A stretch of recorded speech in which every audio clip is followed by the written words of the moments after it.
Hi, I'm Mike. I'm the owner of the In-Gru in Phoenix, Arizona. We're a retail brick and mortar record store, and today I'm going to be going over the Beatles' Sgt. Pepper's Lonely Hearts Club Band.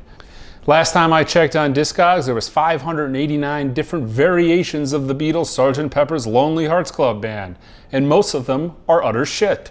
So today I'm going to be going over the different pressings that you should own and some of the pressings you should avoid. First off, I want to start by saying this album should be listened to in mono. The Beatles thought stereo was a gimmick, and they spent 4 weeks in the studio with George Martin mixing this in mono.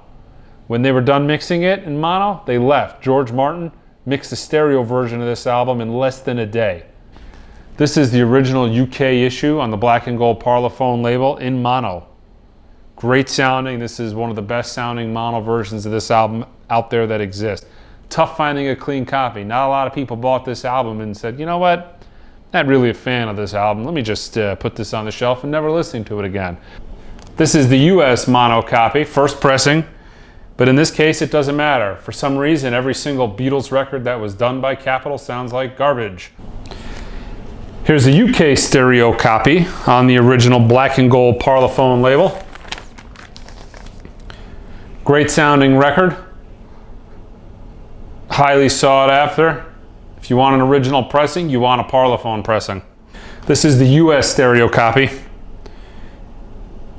Just like the mono counterpart, really noisy records. Doesn't have the sound quality of the UK counterpart. Best to avoid. This is the 1976 Capitol Purple Label repress. Another garbage sounding Capitol reissue. Best to be avoided. This is the 1977 UK repress. You could get them individually at the time, or they also came in the BC13 Beatles box. They were all stereo. These actually sound really good. One of the best stereo presses you can get, and very inexpensive. Copies of this in near mint shape go for $25. If you got early copies of this record, they were all made off the original metalwork from the UK Parlophone stuff. This is the MFSL version of this album made on JVC Super Vinyl. Because of that, it's extremely quiet, but they really tweaked with the dynamics of this record. They really boosted the top end. It has a very unnatural sound to it. Really boosted in the treble. I'd avoid this one. It ain't that great. This is Mobile Fidelity's UHQR version of Sgt. Pepper. UHQR stands for Ultra High Quality Record. This version kicks ass. This is hands down the best stereo version of this record you can own. It commands $600, $700, $800, $900 depending on what the day is on eBay. But the reason it pulls that kind of money is because it's killer. They made 5,000 of them, so it's not ultra rare, and people that bought it took care of it. So when you find them, they're typically in good shape, but it is killer sounding. This has an immense amount of bass. The dynamics on this are fantastic. This is the 2012 stereo remaster of this album. They kind of reimagined the way it should sound. They remixed it. This sounds like utter garbage. I would avoid this. This is not a record owned. They're $23 and they ain't worth it. This is the brand new mono version. And in my opinion, this is the best sounding mono version of this album you can get. Very dead quiet. They were all made in Germany. The quality control is impeccable. And if you can find a really early Parlophone copy, you might get it to sound as good as this. The master tapes for the mono records weren't really readily used throughout the years. They were in impeccable shape, and it really shows with this particular issue. This thing is killer. They replicated the original jacket. You got the original flip over style jacket. For $23, this thing is the one to own. I'm actually buying these things in bulk, and I've been stockpiling them because this sucker is going to be worth some money in the future. It's just a killer album, really done properly. This is the new 50th anniversary issue. Now to me, this album is really weird sounding.